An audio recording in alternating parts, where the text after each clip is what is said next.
coaching staff changes at Rutgers and how it's going to affect them going forward into the 2026 season. So, Gabe, start us off here. What's going on with these changes, and what does it mean for Rutgers? Yeah, Pat Flaherty is no longer going to be the offensive line coach at Rutgers University.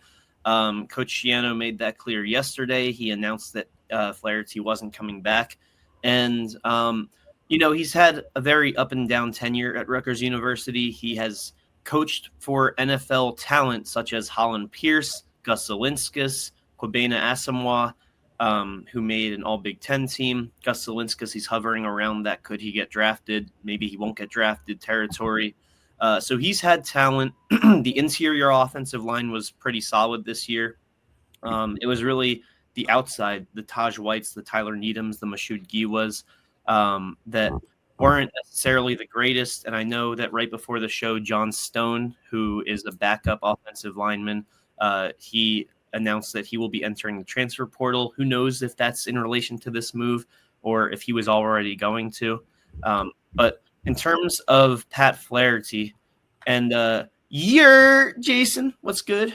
In terms of Pat Flaherty, we had definitely had a worse year this past year for the offensive line. We ranked 125th in sacks allowed with 39 of them.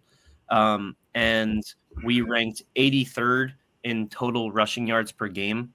And we had good rushing performances. It's just, it wasn't at the level that you need to be at in the Big Ten. So Pat Flaherty, I respect his tenure. He's been here since I think it was 2023 he's been here since.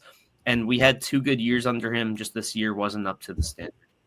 No, it certainly wasn't. And, part of the concern I have here is in 2024, we hired Rob Smith as the defensive coordinator. In 2024, we hired Colin Farrell as the defensive line coach.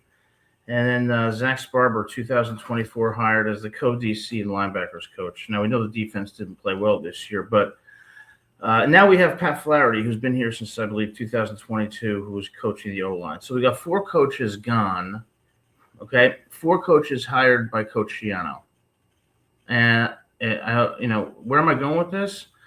I'm going with this by saying, at some point, you got to ask the head coach, you hired these guys, and 1 year later, they were gone. So what was your judgment in thinking they were good hires in the first place?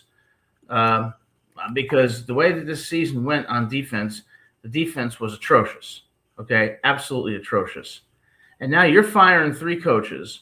Okay, well, you hired them. And that defense was one of the worst I've seen in Rutgers history. So at some point, you know what? As much as I respect Coach Schiano, Coach, this falls at your doorstep too. And unless Rutgers goes on some type of upward trajectory, I'm not happy with the direction of this program. And unlike other shows, all right, I'm not going to sugarcoat. I'm going to tell it like it is. Because I love Rutgers and I want us to be competitive in the Big Ten. I think this is as bad of a reflection on Coach Schiano as it is over the Jason. You make a good point that we shouldn't be too critical about Flaherty. And if you notice, I haven't been critical of any of these 4 coaches in what I just said. What I have a problem with is that you're hiring 3 coaches, and 1 year later, all 3 coaches are gone. Well, what were you thinking when you first hired them? I mean, and we didn't have too many options. That's what the deal was. Rob Smith and Zach Sparber weren't the sexiest options. And that's why Rob Smith wasn't hired as the sole defensive coordinator. That's why he needed a co-defensive coordinator, because he couldn't be trusted to run the unit on his own. Sure, he called plays at first, but he had a lot of confiding in Sparber, in Farrell, in Coach Schiano.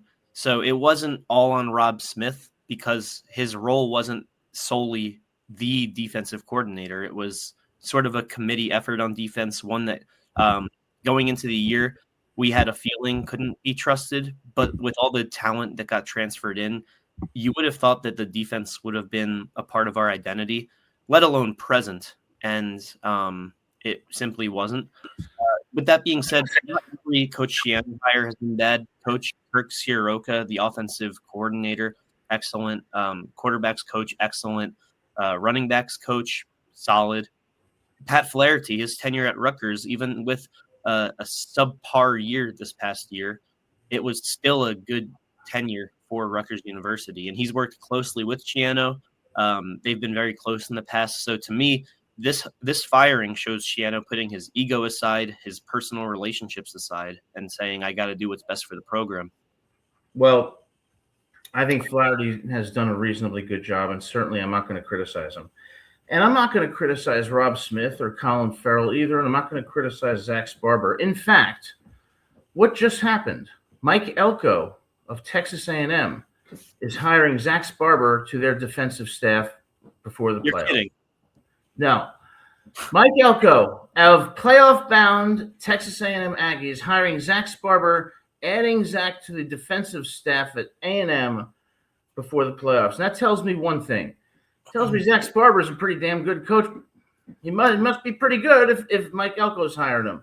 And the same is probably true of Colin Farrell. And look, Rob Smith got his share of criticism, but the fact that A&M is hiring him and the fact that Flaherty has done a reasonably good job during his tenure, it suggests to me, were these coaches put in a position to be successful? What was going on? Because, I do remember Coach Shiano taking over the defense midway through the season or saying he was going to have a more active role. And look, I hate to be the one to offer the criticism because I love Rutgers and I have a lot of respect for Coach Shiano, but the product on the field is not good. And when I see three coaches on the defense going and one of them getting hired by A&M before the playoffs, it suggests to me, well, what happened if they were not in a position to be successful this year and only lasted a year? Help me out here, Gabe. Maybe I'm wrong. I mean, I didn't know that Sparber got hired by A&M. They did work together at Duke, apparently. And Sparber does have a very long background coaching, despite him being on the younger side for coaches. He was also a linebackers coach at JMU. And it's interesting that we have this connection with JMU. But and they're going to be in the playoffs too, so it's kind of surprising that JMU didn't reach back out to him before Texas A&M did. I'm very intrigued. I can't find what position coach he'll be exactly at Texas A&M. I just know that him and Mike Elko work together at Duke. Right. That's good for him. I don't think anyone's hiring Rob Smith anytime soon. Well, let's look at Rob Smith, where he came from. Okay. Well, he's been at Rutgers already. Didn't work out the first time. And then he worked for Shiano, I believe, on the Buccaneers too. Yeah, he worked with Shiano on Buccaneers. Now, he was, he was defensive coordinator and D-backs coach for Arkansas from 2014 to 16.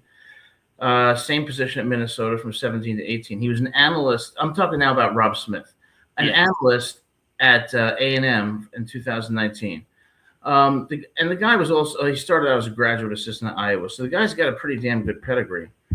So when I look at this, what I'm seeing is, you're firing these coaches, but how bad are these coaches? It seems to me like the problem was the players you had on the field.